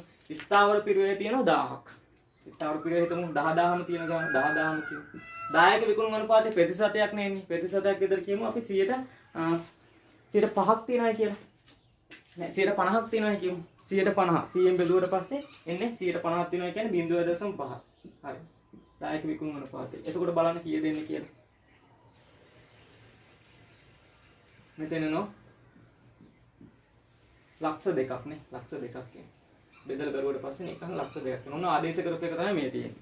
දැන් මේකේ මොකද්ද වෙන්නේ කියන්නේ? 10ක විකුණුම් අනුපාතයේ වැඩිවීමක් සමච්ඡේද ලක්ෂයේ වටිනාකම අඩුවීමට හේතු වේ. හරි. 10ක විකුණුම් අනුපාතයේ වැඩිවීමක් නේ. වැඩිවීමක් මොකද්ද වෙන්නේ කියලා අහනවා. මම මෙතන නිකන් ආදේශ කරපු ගාණ දානවා 0.5 නෙවෙයි. තිබිච්ච ගාණ මම දානවා 0.2 කියලා. ඒ කියන්නේ 120ක්. 0.2. 120 දාලා 100න් වැඩි කරත් ඒත් හරි. බලන්න එතකොට එන ගාණ. එන ගාණ ලක්ෂ 5යි. හරි. මේක කියන්නේ 10ක විකුණුම් අනුපාතයේ වැඩිවීමක්. තිබිච්චකම ගමු ස්ථාවර පිරිය තිබිච්චකම ගමු. 10ක විකුණුම් අනුපාතය අපි 0.2 වෙනුවට 0.5 ගමු. 0.5 ගමු. කීයද උත්තරේ එන්නේ එතකොට? ලක්ෂ 2යි. බලන්න 10ක විකුණුම් අනුපාතය වැඩි වෙනකොට සමච්ඡේද වටිනාකමට මොකද්ද උනේ? වටිනාකම මොකද්ද උනේ? අඩු වුණා. එහෙනම් බලන්න වටිනාකම අඩු වෙලා. ඒකද මේ අහන්නේ 10ක විකුණුම් අනුපාතය වැඩිවීම සමච්ඡේද ලක්ෂයේ වටිනාකම අඩු වීමට හේතු වෙයි. හරිනේ. 10ක විකුණුම් අනුපාතය වැඩි වෙලා වටිනාකම අඩු වෙලා තියෙනවා. අන්නේ ආදේශ කරපු එකෙන් පේනවා ඒ උත්තරේ හරි කියලා. B කියන උත්තරේ හරි කියලා. ඔන්න එහෙම ආදේශ කරලා ගත්තා. C සමච්ඡේද ලක්ෂයෙන් ඔබට ඒකක 10කේ ඒකක ලාභයට සමාන වෙයි. මම ඕක නම් ඔය ගණන් කරන කාලේ පැහැදිලි කරලා තියෙනවා. සමච්ඡේද ලක්ෂය කියන්නේ මොකද්ද? ලාභය හෝ අලාභය බිඳු වෙන මට්ටම. ලාභය හෝ අලාභය බිඳු වෙන මට්ටම. ඒ කියන්නේ මුළු ආදායම මුළු වියදමට සමාන වෙන මට්ටම. සමච්ඡේද ලක්ෂයට පල්ලෙහෙන් තියෙන්නේ අලාභයක්. සමච්ඡේද ලක්ෂයට උඩින් තියෙන්නේ, ඒ කියන්නේ සමච්ඡේද ලක්ෂය කෙටියෙන් කියන්නේ ව්‍යාපාරයක් ලාභයක් අලාභයක් නොලබා ව්‍යාපාරේ රැඳී සිටින ස්ථානයට තමයි සමච්ඡේද ලක්ෂය කියන්නේ. සමච්ඡේද ලක්ෂයට පල්ලෙහා තියෙන්නේ අලාභයක්. සමච්ඡේද ලක්ෂයට උඩ තියෙන්නේ ලාභයක්. ඔක අපි හස්තාවරකින් පැහැදිලි කරලා තියෙනෝනේ. ඒකෙදි මේ කියන්නේ සමච්ඡේද ලක්ෂයට ඔබට, ඒ කියන්නේ වැඩි සමච්ඡේද ලක්ෂයෙන් පිට ඒකක 10කේ ඒකක ලාභයට සමාන වේ. මම ඔක කරලා තියෙනවා. ඔන්න ඒකක 10කේ හදපු ගණන් වල පැහැදිලි කරලා තියෙනවා. ඒකක 10කේ ඒකකයේ ලාභයට ඔන්න ඔක සමාන වෙනවා. ඒක හරි. ඒක මම පැහැදිලි කිරීම පාඩම කරන කාලේ කරලා තියෙනවා. ඔන්න ඔක හරි. C කියන එක හරි. D බලන්න D කියන එක. D අහන්නේ ඒකකයක විකුණුම් මිල වැඩිවීම සමච්ඡේද ලක්ෂය අඩුවීමට හේතු වේ. අපි ඕකත් ආදේශයක් කරලා ගමු. සමච්ඡේද ලක්ෂයම සූත්‍රය. සමච්ඡේද ලක්ෂය සූත්‍රය හොයන්නේ සමච්ඡේද ලක්ෂය හොයන්නේ BP ඒකක සමානයි ස්ථාවර පිරිය බෙදීම 10කය. BP ඒකක සමානයි ස්ථාවර පිරිය බෙදීම 10කය. ඔන්න ඕකනේ සමච්ඡේද ලක්ෂය ගන්න. BP ඒකක ගන්න ස්ථාවර පිරිය 10කය.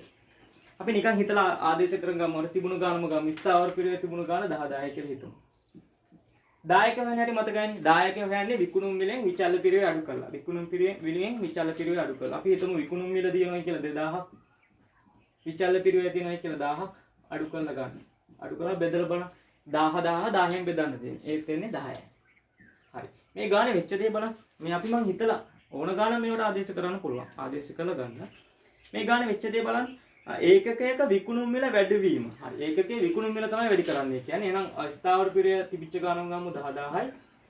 විකුණුම් මිල වැඩි කරමු. විකුණුම් මිල 2000 තිබුණ එක අපි ගමු බෙදන ගානක් විදියට 4000 කියලා.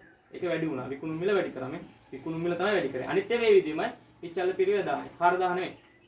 අපි 3000 ගමු. විකුණුම් මිල 3000ට වැඩි වුණා. ඒක විචල්්‍ය පිරිය වෙනසක් නැහැනේ 1000යි. දැන් බලන්න 10000 2000ෙන් බෙදුවහම කීයද? 5. විකුණුම් මිල වැඩි වුණා. විකුණුම් මිල වැඩි වුණේ. විකුණුම් මිල විතරයි වැඩි කරේ. මෙන්න මේක තමයි වැඩි කරේ. විකුණුම් මිල වැඩි කරා. බලන්න ඒක ගාන මොකද වෙලා තියෙන්නේ කියලා. විකුණුම් මිල වැඩි වෙච්ච ගම ඒක ගාන අඩු වෙලා. ඒක. හරිද බලන්න මේක. ඒකකයක විකුණුම් මිල වැඩි වීම සමච්ඡේද ලක්ෂය අඩු වීමට හේතු වෙයි. හරිනේ. 10 තිබුණ එක 5 වෙලා අඩු වෙලා තියෙනවා. එහෙනම් ඒ උත්තරෙත් හරි. D කියන එකත් හරි. D කියන එකත් හරි. අන්න දැන් මම කියුනේ ආසන්න ගානක් ආදේශ කළ බලන්න. එහෙම වෙනවද නැද්ද කියලා. පස්සේ ඕක තේරෙවි. පස්සේ දකින්නකොටම තේරෙවි ඕක ඔහොම වෙනවද කියලා. සරලව මතක තියාගන්න මේ පල්ලෙහා සංඛ්‍යාව. උඩ සංඛ්‍යාව වැඩි වුණොත් අනිවාර්යයෙන්ම උඩ තියෙන එක. උඩ තියෙන එක වැඩි වුණොත් සමච්ඡේද ලක්ෂය වැඩි වෙනවා. සමච්ඡේද ලක්ෂය වැඩි වෙනවා. සමච්ඡේද උඩ තියෙන එක වැඩි වුණොත් වැඩි වෙනවා. දැන් මේක හිතන්න විකුණු මිල මෙතන ආවේ 1000යි මෙතන ආවේ 2000යි. මේ පල්ලෙහා තියෙන එක වැඩි වුණොත් පල්ලෙහා තියෙන එක වැඩි වුණොත් පල්ලෙහා තියෙන එක අඩු වුණොත් සමච්ඡේද ලක්ෂය අඩු වෙනවා. ඔවා ඉස්සෙල්ලා ආදේශ කරලා බලන්න. එතකොට හිතලා බලන්න ඕන ඔහොම වෙනවද කියලා. උඩ එක වැඩි වුණොත් සමච්ඡේද ලක්ෂය වැඩි වෙනවා. පල්ලෙහා එක වැඩි වුණොත් සමච්ඡේද ලක්ෂය අඩු වෙනවා. ඒකේ අනිත් පැත්ත උඩ එක අඩු වුණොත් සමච්ඡේද ලක්ෂය අඩු වෙනවා. පල්ලෙහා එක අඩු වුණොත් සමච්ඡේද ලක්ෂය වැඩි වෙනවා. ඔය හිතලා ඔය කරන්න. ඔය තනියෙන් කරලා බලන්න ඕන. එහෙම වෙනවද නැද්ද කියලා තනියෙන් ආදේශ කරලා බලන්න. හරි. මේකට ගන්න පුළුවන් උත්තරේ A ගන්න බෑ. අනිත් තුනම හරි. B C D තුනම හරි. එහෙනම් ගන්න පුළුවන් උත්තරේ 29ට කීයද? 29ට ගන්න පුළුවන් උත්තරේ 4. 29ට ගන්න පුළුවන් උත්තරේ 4. මම මාර්ගය විතරයි පෙන්නුවේ. මේව කරලා බලන්න. එතකොට තේරෙයි හැමදේම. තනියෙන් තමයි හුඟක් අධ්‍යයනය කරන්නත් ඕන. හරි. අපි මේ වීඩියෝ සීරීස් එකේ අවසාන බහුවර්ණයට යමු 30 වෙනි එක. 30 වෙනි බහුවර්ණය. හරි. 30ට යමු 30 වෙනි එක. 30 වෙනි එක තියෙන්නේ නිෂ්පාදන ව්‍යාපාරයක් ආවමස නවයන්ත්‍රයක් මිලදී ගැනීමට අපේක්ෂා කරේ. මේකේ ඇවිල්ලා තියෙන පාඩම තමයි අපේ කළමනාකරන ගිණුම් කරන අවසාන පාඩම ආයෝජන ඇගීම්. ආයෝජන ඇගීම්. ආයෝජන ඇගීම් කියන එකේ මතකයිනේ අපි හදනවා තුනක් ගිණුම් කරන ප්‍රතිලාභ අනුපාතය හදනවා. ARR. තව හදනවා පිළිගෙවුම් කාලය හදනවා. සුද්ධ වර්තමාන අගය හදනවා. NPV. ඔන්න ඔය තුනනේ හදන්නේ. ඔය පිළිගෙවුම් කාලය සුද්ධ වර්තමානයේ අගය හදාගන්න අපි ඔය මුදල් ගලායම් ප්‍රකාශයක් හදනවා. ආරම්භක ආයෝජනයේ තරම් ඒ විදිහට හදනවා. ඒවා මම හිතන්නේ මේ පාඩම මතක ඇති කියලා. මේකෙන් තමයි මේ අහලා තියෙන්නේ. මේකේ තියෙනවා මේ ආයෝජනකින් පාඩමේ වෙන්නේ පැවති යන්ත්‍රය කළ අලුත් යන්ත්‍රයක් මිලදී ගන්න මොකක් හරි අපේක්ෂා කරොත් පිළිගෙවුම් කාලය හෝ සුද්ධ වර්තමාන අගය හොඳද නරකද කියලා තීරණය කරන්න ඕනේ. පිළිගෙවුම් කාලය නම් අඩු වෙන එක හොඳයි. සුද්ධ වර්තමාන අගය ධන වුණොත් තමයි හොඳ. වෙන වුණොත් ප්‍රතික්ෂේප කරනවා. ධන දෙකක් තිබුණොත් වැඩි අගය තමයි හොඳයි කියලා අපි තීරණය කරන්නේ. හරි. මේකේ ගැනුම් මිල ස්ථාපිත කිරීමේ වියදම් සුම්බුන් වගේ වාර්ෂික මුදල් ගලායම ඒව තියෙනවා. මේකේ අහන්නේ මුදල් ගලායම සහ ගලායම්. අන්නේ ප්‍රකාශයෙන් තමයි අහන්නේ මූලික මුදල් ගලායම. ඒ කියන්නේ බිඳුව අවුරුද්ද. මූලික ගලායම කියන එක මූලික කියන බිඳුව අවුරුද්ද. මූලික ගලායම. ඒකෙන් කිව්වොත් බිඳුව වර්ෂය. බිඳුව වර්ෂය. ඒක අහන්නේ ඊළඟට අහන අවසාන වර්ෂයේ මුදල් ගලායම. අවසාන වර්ෂය කියන්නේ මේක අවුරුදු 5ක්නේ. ඒ කියන්නේ අවසාන වර්ෂය. ඒ කියන්නේ පස්වෙනි අවුරුද්දේ. ඔන්න ඔය දෙකේ මුදල් ගලායම් ටික තමයි අහන්නේ. මුදල් ගලායම් මුල් කියන්නේ මුදල් ගලායම් අවසාන වර්ෂයේ ගලායම් ටික තමයි අහන්නේ. හරි බලන්න. පළවෙනි එක තියෙනවා කියන්නේ පරණ යන්ත්‍රය විකුණන අලුත් යන්ත්‍රය මිලදී ගැනීමදී පළදාය ජීව කාලය අවුරුදු 5යි කියලා තියෙනවා. හරි. නව යන්ත්‍රයේ ගැනුම් මිල. මම කියන්නේ පළවෙනි අවුරුදු බිඳුව අවුරුද්දේ තමයි නව යන්ත්‍රය මිලදී ගන්නේ. නව යන්ත්‍රය මිලදී ගැනීම කියන එක කොයි බිඳුව අවුරුද්දට එන එකක්. බිඳුව අවුරුද්දට එනවා අනිත් එක මුදල් ගලා යෑමක්. ඒක වෙන්නේ මුදල් ගලා යෑමක්. ඒ නිසා 1100 වරහන් වෙන්න ඕන ගැනුම් මිල. ඊළඟට යන්ත්‍රය ස්ථාපිත කිරීමේ වියදම. ස්ථාපිත කිරීමේ වියදමත් එහෙමයි. අර යන්ත්‍රය මිලදී ගත්තට වැඩක් නැහැ. ඒක ස්ථාපනය කරන්න ඕන. ඒකත් බිඳු වර්ෂයට අදාළයි. බිඳු වර්ෂයට අදාළයි. ඒකෙත් මුදල් ගලා යෑමක් නෙවෙයි ගලා යෑමක් වෙන්නේ. ඒ නිසා වරහන් වෙන්නත් ඕන ලක්ෂ 2. ඊළඟ දෙන පස්වන වසර අවසානයේ යන්ත්‍රයේ සුම්බුන් අගය. මම කියලා ඇති ඔය සුම්බුන් අගය. ඔය පර්යන්ත මුදල් පහ කියන එක දෙන්නේ. අවසාන වසරේ සුම්බුන් අගය කියන්නේ අවසානයේ ඉතිරි වෙන කාලේ විකුණලා ගන්න පුළුවන් ගාන. ඒක අයිති වෙන්නේ අවසාන වසරට. අවසාන වසර කියන්නේ පස්වෙනි වසරට. අනිත් එක ඒකේ මුදල් ගලා ඒමක් තියෙන. ඒ නිසා ධන 100ක් දාගන්න. සුම්බුන් අගය ධන 100ක් තමයි දාගන්න.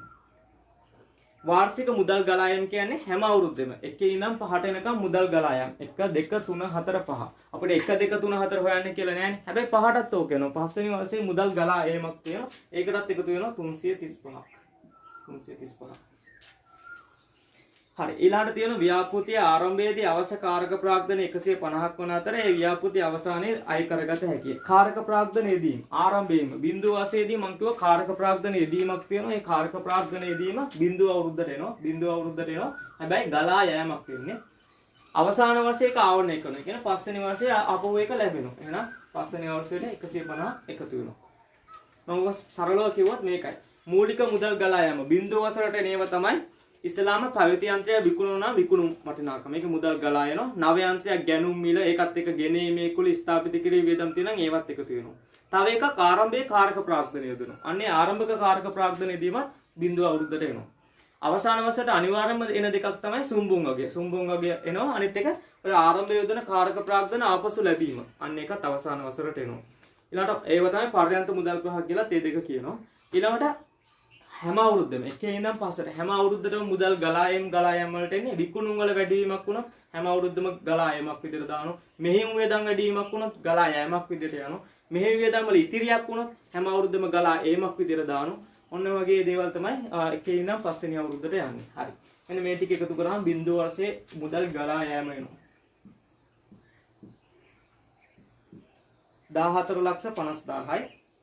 ඊළඟට පස්වෙනි වර්ෂයේ මුදල් ගලා ඒමක් වෙන ඔක්කොම දාන තිබුණේ 5,85,000යි. බිඳුව වර්ෂයේ නෝ 14,50,000ක්. අවසාන වර්ෂයේ නෝ 5,85,000ක්. 5,85,000ක්. හරි. ඕකෙන් ගන්න පුළුවන් උත්තරේ බලන්න කීයද කියලා. උත්තරේ 5. 30 වෙනි බහුවනට වෙන උත්තරේ 5. 30 වෙනි බහුවනට වෙන උත්තරේ 5. හරි. ඔනෝග ආයෝජන ඇගීම් පාඩම හොඳට බලාගන්න. මේ මුදල් ගලා යෑම ප්‍රකාශي බිඳුව අවුරුද්දට එනව මොනවද? හැම වසරටම එනව මොනවද? පස්වෙනි වසරේ විශේෂ අවස්ථා දෙකක් වෙනවා. සුම්බුන් අගයේ කාර්ක ප්‍රාග්ධන ආපසු ලැබීමයි. මේ දෙක. අනිත ගලා යෑම ඔක්කොම එක එනවා. පළවෙනි අවුරුද්දට එන අවයන්ත්‍රයේ ගැනුම් මිල ගෙනීමේ කුල ස්ථාපිත කිරීම වියදම් මේව තියෙනවා. පැරණි යන්ත්‍රයේ පැරණි තිබිච්ච යන්ත්‍රය විකුණන නම් ඒක ගලා යෑමක් විදිහට වැටෙනවා. ඊළඟට කාර්ක ප්‍රාග්ධන ආරම්භයේ යෙදවීම. ඔන්න ඔය කියනවා. හැම අවුරුද්දෙම එන්නේ මෙහෙයුම් වියදම් වැඩි වීම. ඔන්න ඔය ටික තමයි හැම අවුරුද්දෙම එන්නේ. හරි. එහෙනම් මේකේ 30 වෙනි බහුවනයට ගන්න පුළුවන් උත්තරේ 5. අපි ඉරිගහන ප්‍රශ්න. ඒ කියන්නේ කෙටි ඉරිගහන ප්‍රශ්න කරන පළවෙනි බහුවනේ ඉඳන් 30 වෙනි බහුවනට මේ දෙක සාකච්ඡා කරලා ඉවර කරා. මම හිතන්නේ මේකේ ප්‍රශ්න මොන හරි තිබුණොත් කියන්න. ඊළඟට තියෙන්නේ කෙටි පිළිතුරු ලියීමේ 31 ඉඳන් 50 වෙනි බහුවනට තමයි සාකච්ඡා කරන්නේ. එතකොට තේරෙන දෙයක් තමයි මේ පාඩම් ටික ඔක්කොම එකට නෙන්නේ. දැන් බලන්න ඒකේ ඉඳන් 30ට ආවේ හැම පාඩමක්ම ආවනේ. හැම පාඩමක් කියන්නේ සමහර ඒවා නෑ. හැබැයි පිළිවෙලකට ආවා. පිළිවෙලකට එන විදිහට තමයි අවසාන පාඩමෙන් තමයි අවසාන බහුවන. ඒ විදිහට ආවා. ඒ විදිහට පිළිවෙලට තමයි මේක හැදෙන්නේ. ඒ නිසා මේක හරියට අධ්‍යයනයක් කළොත් ඊළඟ පේපරේ එන එකත් හිතා ගන්න පුළුවන්. හැබැයි හැමදේම හොඳට දැනගන්නත් ඕන. තියරිය හොඳට දැනගන්නත් ඕන.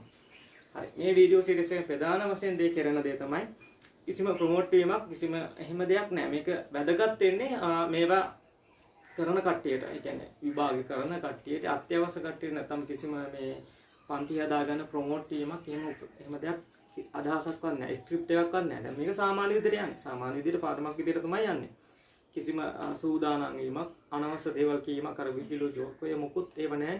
ඒව නැති නිසා නැතුව මොකද ප්‍රොමෝට් වීමක් නෙමෙයි මේකෙන් බලාපොරොත්තු වෙන්නේ. කාට හරි හැමෝම ගන්න එකක් නෑ. කාට හරි ප්‍රයෝජනයක් තියෙනවා නම් ගන්න කෙනෙක්ට තිබුණොත් එයාට වාසියක් වෙනවා. එයාට අවස්ථාවක් තියෙනවා. මම කියන්නේ මේව මොන හරි පාඩම් ටිකක් දැනගන්න ඕන නම් තව ටිකක් විස්තර දැනගන්න ඕන නම් මට කියලා තියන්න කමෙන්ට් එකේ දාන්න මම මේ ටික වීඩියෝ එකක් දානවා. ඒ විදිහට තමයි යන්නේ. හරි. එහෙනම් අපි 24:31 ඉඳන් 30 වෙනි බහුවනට වෙනකන් සාකච්ඡා කරා. ඊටු ටික ඊළඟ වීඩියෝ සීරීස් එකෙන් කතා කරනවා කෙටි පිළිතුරු සැපීම් ටික. අදට ඉවරයි මෙතන.